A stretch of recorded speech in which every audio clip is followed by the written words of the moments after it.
Imagine करो, आज के एनिमल्स बड़े लगते हैं, लेकिन हजारों साल पहले अर्थ पर इतने मैसिव जायंट्स रहते थे कि उनके सामने एलिफेंट, लायन और बेयर छोटे लगते थे।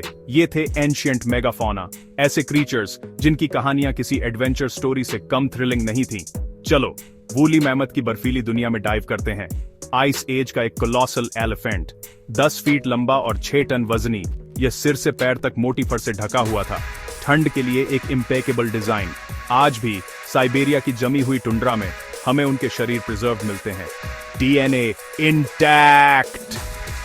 अब मिलो स्माइलोडॉन से, जिसे सैबर टूथ कैट के नाम से ज्यादा जाना जाता है।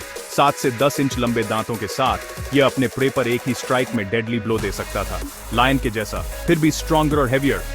चलो अब मेगाथेरियम पर चलते हैं, एक ग्राउंड स्लॉथ जो 20 फीट तक लंबा होता था, अपने पिछले पैरों पर खड़े होकर पेड़ों को गिराने के लिए इनॉर्मस इनफ। उसके पंजे वेपन जैसे थे और उसका साइज सबसे बड़े एलिफेंट्स को भी टक्कर देता था। फिर है डायर वुल्फ, सिर्फ कोई वुल्फ नहीं बल्कि एक बीस्ट, 80 किलो तक वजनी।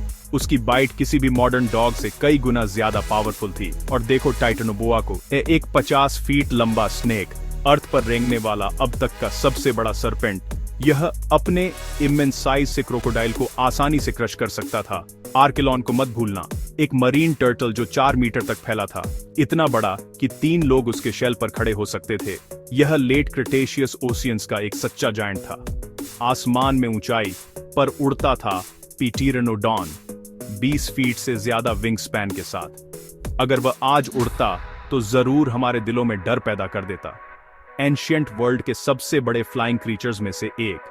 फिर है पैरासेरेथीरियम, अर्थ पर चलने वाला अब तक का सबसे बड़ा लैंड मैमल, मॉडर्न जिराफ से लंबा और एलिफेंट से 3 गुना हेवियर।